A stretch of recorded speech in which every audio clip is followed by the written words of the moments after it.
Hello guys, in this video I'm going to show you how to pay in monthly installments on the Trendyol application.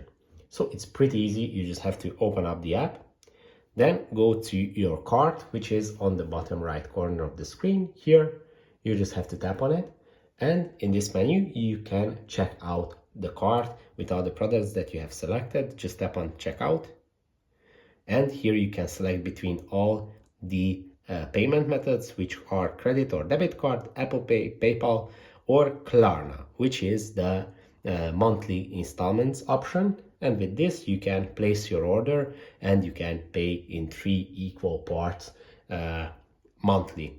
But you should also note that this option only works between a specific price bracket, which can vary based on the country. For me, it was between minimum $50 up to $1,200. So you should also note that. That's it for this video. I hope it was helpful for you. Don't forget to subscribe and see you in the next one.